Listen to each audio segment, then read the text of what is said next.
बहुत बहुत स्वागत है दोस्तों। आज हम पढ़ेंगे चक्रवृद्धि ब्याज के 14वें नंबर वीडियो के बारे में। तो आइए दोस्तों, जैसा क्वेश्चन है 3 वर्ष चक्रवृद्धि ब्याज और साधारण ब्याज का अंतर और 2 वर्ष के चक्रवृद्धि ब्याज के और साधारण ब्याज के अंतर का अनुपात यदि 19:6 है तो दर क्या होगा। तो ऐसे प्रश्न को भी आप आसानी से सोल्व कर सकते हैं, लेकिन आपको ध्यान देना होगा। तो आइए दोस्तों, जैसे दिया हुआ है 3 साल के चक्रवृद्धि ब्याज माइनस साधारण ब्याज का रेशियो दिए हुए है 19, जबकि 2 साल के चक्रवृद्धि ब्याज और कंपाउंड इंटरेस्ट यानी साधारण ब्याज के अंतर दिया हुआ है कितना 6। तो मानिए दोस्तों, जैसे ही इस वाले प्रश्न में जैसे ही आपको दर दिया हुआ है तो दर पूछ रहा है। तो सबसे पहले दोस्तों, क्वेश्चन में यदि अगर दर देता है तो उसको नीचे वाले को हम मूलधन मानते हैं। तो सबसे पहले दोस्तों इसमें आप मानिए मूलधन पी मान लीजिए। अब आइए दोस्तों, इसका 3 साल का पूछ रहा है। तो 3 साल पहले साल का चक्रवृद्धि ब्याज ये हो गया, ये आपको दूसरे साल का पहले साल का साधारण ब्याज ये हो गया, दूसरे साल का साधारण ब्याज ये हो गया, और वहीं दोस्तों तीसरे साल का साधारण ब्याज हो गया, ये हो गया। अब इस पे दोस्तों दूसरे साल के इस वाले पे भी तो ब्याज निकलेगा। तो मानिए दोस्तों, ये वाले पे अगर ब्याज निकलेंगे तो मानिए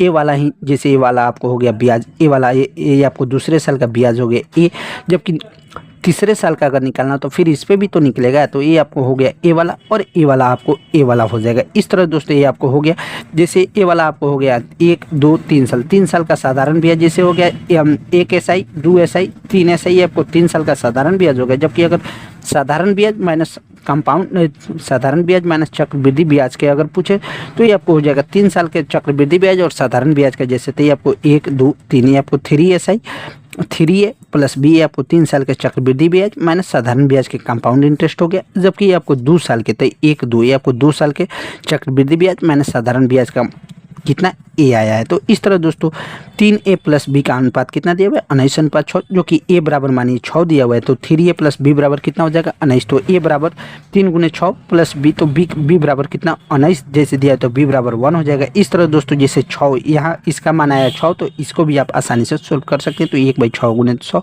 यानी 16.2/3% आंसर हो जाएगा। उसी तरह दोस्तों ये वाला क्वेश्चन है, यदि किसी धन पर साधारण ब्याज और चक्रवृद्धि ब्याज क्रमशः 400 और 410 है तो मूलधन और दर क्या होगा यदि समय 2 साल है। तो ऐसे प्रश्न को भी आप आसानी से सोल्व कर सकते हैं। जैसे समय कितना दिया हुआ है 2 साल, तो माने दोस्तों जैसे मूलधन पी हो गया, पहले साल का साधारण ब्याज कितना दिया हुआ है, पहले साल का साधारण ब्याज 400, दूसरे साल का साधारण ब्याज, तो ये आपको हो गया साधारण ब्याज पहले साल का 200, दूसरे साल का 200। उसी तरह दोस्तों मिश्रधन कितना दिया हुआ है, ये आपको 10 रुपये, यानी आपको इसको भी प्रश्न को आप आसानी से सोल्व कर सकते हैं। बस दिमाग का खेला है। तो ठीक है दोस्त, बाय बाय।